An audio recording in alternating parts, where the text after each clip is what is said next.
ہے کبھی اے نوجوان مسلم تدبر بھی کیا تو نے، کبھی اے نوجوان مسلم تدبر بھی کیا تو نے، وہ کیا کر تو تھا تو جس کا ہے ٹوٹا ہوا تارا۔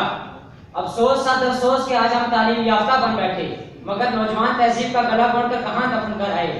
بلا دی ہم نے جو اسلاف سے میراث پائی تھی، بلا دی ہم نے جو اسلاف سے میراث پائی تھی، سریا سے زمین پر آسمان نے ہم کو دے مارا۔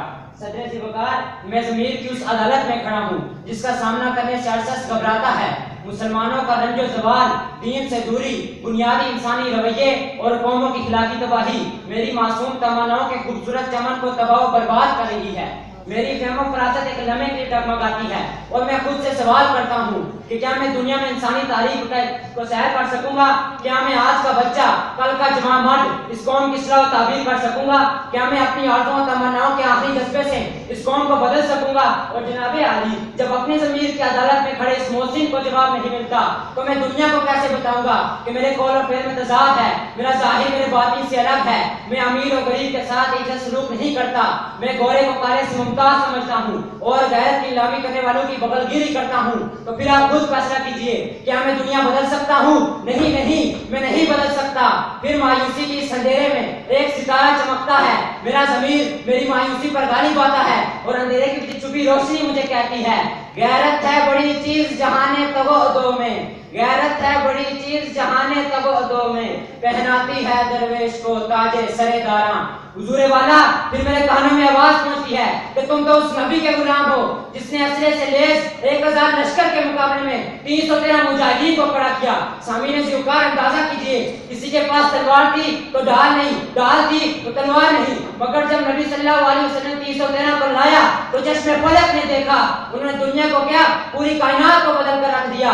تقدیر امم کیا ہے کوئی کہہ نہیں سکتا، تقدیر امم کیا ہے کوئی کہہ نہیں سکتا، مومن کی فراست ہو تو کافی ہے اشارہ۔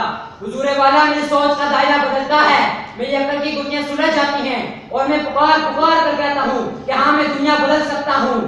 اگر میں رب ذوالجلال اور اپنے نبیوں کو ہی یکتا تسلیم کر لوں تو ہاں میں دنیا بدل سکتا ہوں۔ اگر میں حیدر کرار کی تلوار بن کر چمکوں تو ہاں میں دنیا بدل سکتا ہوں۔ اگر میں خالد بن ولید کی اوار بن کر نکلوں تو ہاں میں دنیا بدل سکتا ہوں۔ اگر میں اپنے اندر 313 والا جذبہ ہی پیدا کر لوں تو ہاں میں دنیا بدل سکتا ہوں۔ اور سب سے بڑی بات، اگر میں ایک سچا مرد مومن بن جاؤں تو پھر میں دنیا بدل سکتا ہوں، پھر میں دنیا بدل کیا دنیا پر راج کر سکتا ہوں۔ تو پھر مجھے کہنے دیجئے، اس دور ازل کی محفل میں حق کہنے کا دستور نہیں، اس دور ازل کی محفل میں حق کہنے کا دستور نہیں، میں اس دستور کو بدلوں گا، یہ بات بتانے آیا ہوں۔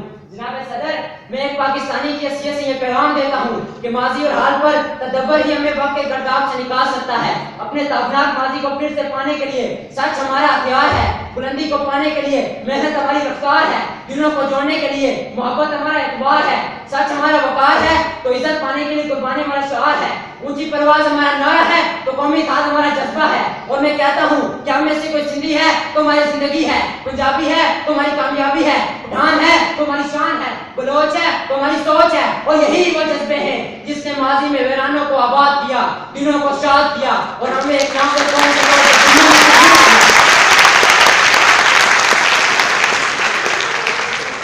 گرجیں تو پہاڑوں کے جگر چیر کے رکھ دیں، گرجیں تو پہاڑوں کے جگر چیر کے رکھ دیں، اڑ جائیں تو پر کاٹ کے تقدیر کے رکھ دیں۔ بہت شکریہ۔